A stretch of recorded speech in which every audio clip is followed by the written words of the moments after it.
देखिए पहाड़ ईरान का अहम सुरक्षा कवच है। आखिर ऐसा क्यों कहा जाता है? आप देखिए जाग्रोस पर्वत जो है उसके बारे में ये कहा जाता है कि ईरान के पश्चिम में फैले जाग्रोस पर्वत ईरान की प्राकृतिक सुरक्षा की रीढ़ है। ये पर्वत श्रृंखला लगभग आपको बता दें ईरान के पश्चिम में ये फैला है जाग्रोस पर्वत, जो कि आप देखिए अगर ऐसे ईरान को समझिए तो इसके पश्चिम में ये फैला हुआ पर्वत का हिस्सा है जाग्रोस का, और ये ईरान की प्राकृतिक सुरक्षा की रीढ़ कहा जाता है। आपको बता दें कि इसके अलावा अगर आप देखें तो ये पर्वत श्रृंखला लगभग 1600 किलोमीटर लंबी है। जी हाँ, ये जो पर्वत श्रृंखला आप देख रहे हैं ईरान में, ये 1600 किलोमीटर लंबी है।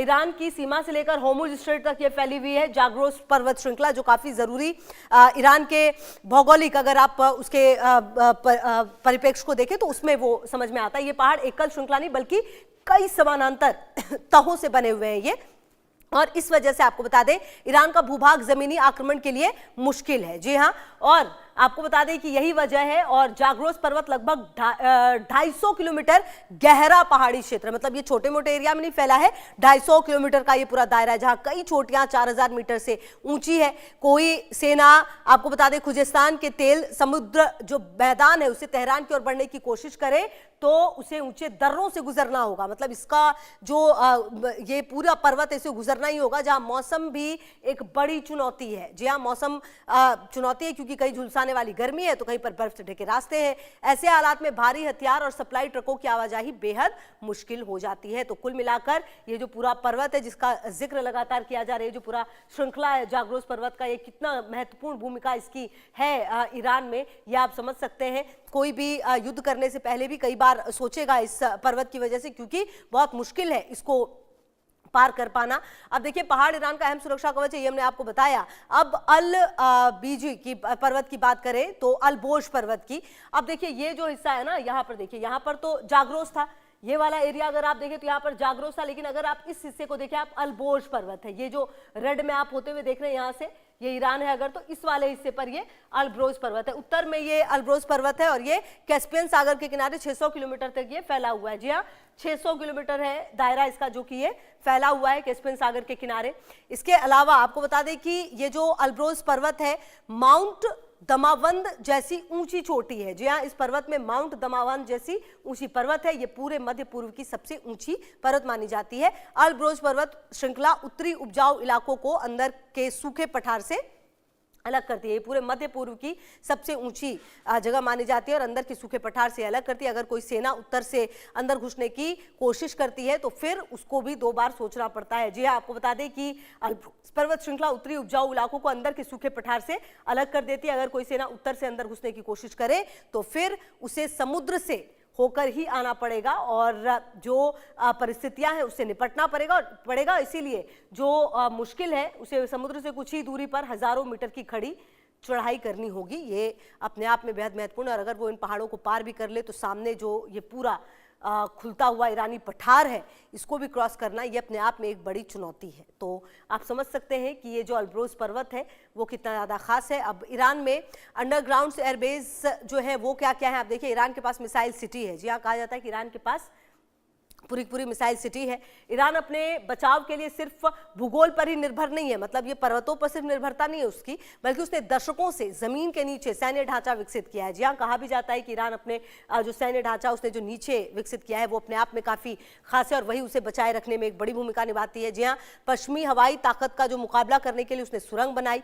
ईरान ने खुद को बचाने के लिए अंडरग्राउंड इंजीनियरिंग का इस्तेमाल किया है। जी हाँ, सुरंग बना दी है नीचे तक और अंडरग्राउंड जो इंजीनियरिंग है उसका इस्तेमाल भी उसने किया है। सैन्य हथियारों का उत्पादन, भंडारण, लॉन्च सिस्टम जमीन के नीचे ही बना दिया है। ईरान की मिसाइल सिटी इसी रणनीति का हिस्सा है और ये सुरंग नेटवर्क सैकड़ों मीटर गहराई में बने हुए हैं और हर प्रांत में ये फैले हुए हैं। मतलब ये छोटे मोटे एरिया में नहीं है। हथियारों का उत्पादन, भंडारण, लॉन्च सिस्टम सब कुछ जमीन के नीचे ही बना दिया गया है और इसका मतलब है कि अगर हवाई हमला होगा भी तो सतह को नुकसान पहुंच सकता है। मतलब कि जमीन के अंदर छिपे हथियार जो है वो बच जाएंगे, जिससे डिफेंस फोर्स जवाबी हमले कर सकती है। इसी उम्मीद के साथ ये बनाया गया है क्योंकि सैकड़ों मीटर गहराई में है, तो अगर मान लीजिए कोई हमला होगा भी तो सतह पर तो नुकसान हो जाएगा, लेकिन जो जमीन के इतने अंदर बनाई गई है सारी चीजें वो नुकसान नहीं होगी उसे।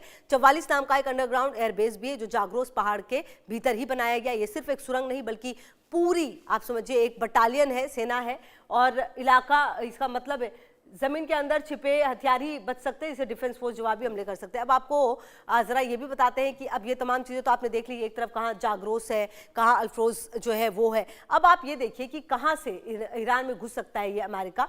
ये देखिए यहाँ का जो ये हिस्सा है इराक का, कुवैत का, बंदर अब्बास और पाकिस्तान, ये देखिए ये जो इलाके हैं ना, इससे घुसने की कोशिश जो वो हो सकती है। क्योंकि अगर आप इराक देखें, कुवैत देखें और बंदर अब्बास देखें और पाकिस्तान जो कि अभी हिमायती बना बैठा है और कह रहा है कि हम युद्ध को खत्म कराने पे तुले हुए, लेकिन ऐसा कुछ है नहीं। जबकि यहाँ इन तमाम देशों से जो अमेरिका है उसकी डील होती है, जहाँ तेल का जो पूरा बड़ा भंडार है उसमें डीलिंग होती है। और कुल मिलाकर आप ये भी समझिए कि व्यापारिक संबंध इन देशों के साथ अच्छे, और यही वजह है कि ईरान की तरफ से हमले इराक पर भी होते रहे, कुवैत पर भी होते रहे और बंदर अब्बास पर भी होते रहे हैं। और हर उन सैन्य बेस को निशाना बनाया गया है जहाँ से नुकसान ईरान को हुआ है। तो मिडिल ईस्ट में पिछले 28 दिन से जारी जंग ने दुनिया की नींद उड़ा दी है। जहाँ एक तरफ इसराइल अपनी सुरक्षा और जवाबी कार्रवाई के नाम पर लगातार हमले कर रहा है, वहीं ईरान अपनी ताकत और प्रभाव दिखाने में जुटा है। और इन सब के बीच अमेरिका जो सीधे और परोक्ष दोनों तरीकों से इस जंग में शामिल है। लेकिन सवाल अब सिर्फ ये नहीं है कि जंग चल रही है, सवाल ये है कि इस जंग में कौन किस पर भारी पड़ रहा है। एक रिपोर्ट देखिए।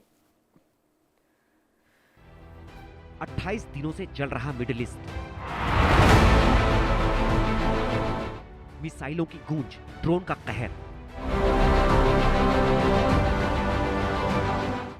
जंग के मैदान में लगातार बदलते समीकरण,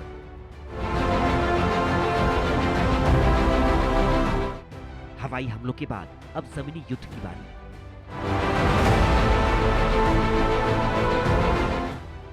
अब तक के हमलों में कौन किस पर भारी? इजराइल ने इस पूरे संघर्ष में अपनी सबसे बड़ी ताकत, तकनीक और सटीक हमले का इस्तेमाल किया। इस युद्ध में इजराइल के प्रदर्शन की बात करें तो हाई प्रिसीजन एयर स्ट्राइक, मजबूत एयर डिफेंस सिस्टम, लगातार हमलों का सामना, घरेलू दबाव और सुरक्षा चुनौती शामिल है। इजराइल का एयर डिफेंस सिस्टम, खासकर आयरन डोम, बड़ी संख्या में मिसाइलों को रोकने में कामयाब रहा, लेकिन उसे हर बार कामयाबी नहीं मिली। ईरान और उसके सहयोगियों के हमलों ने इजराइल के कई अहम ठिकानों को भी निशाना बनाया। मतलब इजराइल ने सैन्य रूप से मजबूती दिखाई, लेकिन उसे लगातार दबाव और खतरे का सामना करना पड़ा। इस हमले में अब तक इजराइल के 25 से ज्यादा लोगों की जान चली गई, तो वहीं 5000 से ज्यादा लोग घायल हैं।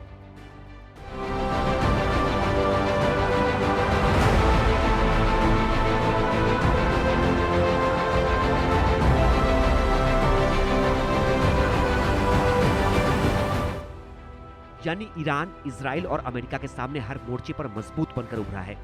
इस युद्ध में ईरान की रणनीति बहुत अहम रही है। मिसाइल और ड्रोन क्षमता, प्रॉक्सी नेटवर्क, क्षेत्रीय प्रभाव में इजाफा, सीधा टकराव सीमित रहा है। ईरान ने इस जंग में सीधे बड़े पैमाने पर जमीनी युद्ध नहीं लड़ा, लेकिन उसने अपनी सबसे बड़ी ताकत, प्रॉक्सी नेटवर्क और मिसाइल ताकत का पूरा इस्तेमाल किया। ईरान ने यह दिखाया कि वो बिना सीधे युद्ध में उतरे भी इजराइल को चुनौती दे सकता है। यानी ईरान ने इस जंग में दुनिया को दिखा दिया है कि वो रणनीतिक तौर पर कितना मजबूत है और वो दुनिया की सबसे बड़ी सुपर पावर से भिड़ने का माता रखता है। ईरान पर हुए हमलों में 1200 से ज्यादा लोगों की मौत और लगभग 12,000 से ज्यादा लोग घायल हुए हैं। वहीं इस पूरे युद्ध में अमेरिका इस पूरे संघर्ष में एक सुपर पावर मैनेजर की भूमिका में नजर आया। उसने इजराइल को सैन्य और तकनीकी समर्थन दिया, साथ ही कोशिश की कि युद्ध पूरी तरह से बेकाबू न हो जाए। अगर इस एक महीने की जंग का विश्लेषण करें तो तस्वीर बिल्कुल साफ नहीं है। इजराइल ने ताकत दिखाई, लेकिन ईरान को मात नहीं दे पाया। ईरान ने रणनीति से खेल खेला और बिना सीधे भिड़े पूरी दुनिया को चपेट में ले लिया। वहीं अमेरिका ने इजराइल को सपोर्ट किया, लेकिन हालात को पूरी तरह काबू में नहीं कर पाया। यानी कोई स्पष्ट विजेता नहीं, लेकिन इस युद्ध में ईरान के रणनीतिक बढ़त की तारीफ जरूर हो रही है। इस जंग ने यह साफ कर दिया है कि आधुनिक युद्ध सिर्फ मैदान में नहीं, रणनीति, तकनीक और वैश्विक राजनीतिक स्तर पर भी लड़ा जाता है। लेकिन सबसे बड़ा सवाल अभी बाकी है, क्या ये जंग यहीं रुकेगी या दुनिया एक और बड़े संकट की ओर बढ़ रही है? क्योंकि इस जंग का असर सिर्फ इन 3 देशों तक सीमित नहीं रहा, लगभग पूरी दुनिया इस युद्ध की चपेट में आ चुकी है। तेल की कीमतें बढ़ी, दुनिया में महंगाई बढ़ी और वैश्विक अर्थव्यवस्था पर दबाव साफ दिखने लगा। आने वाले दिनों में ये जंग किस दिशा में जाएगी, ये सबसे बड़ा सवाल है। क्या बातचीत से हल निकलेगा या फिर मिडिल ईस्ट का युद्ध तीसरे विश्व युद्ध में तब्दील हो जाएगा? Bureau report, India news. चलिए इसी रिपोर्ट के साथ रुक रहे बहुत छोटे से ब्रेक के लिए। आप रहिए हमारे साथ, देखते रहिए इंडिया न्यूज।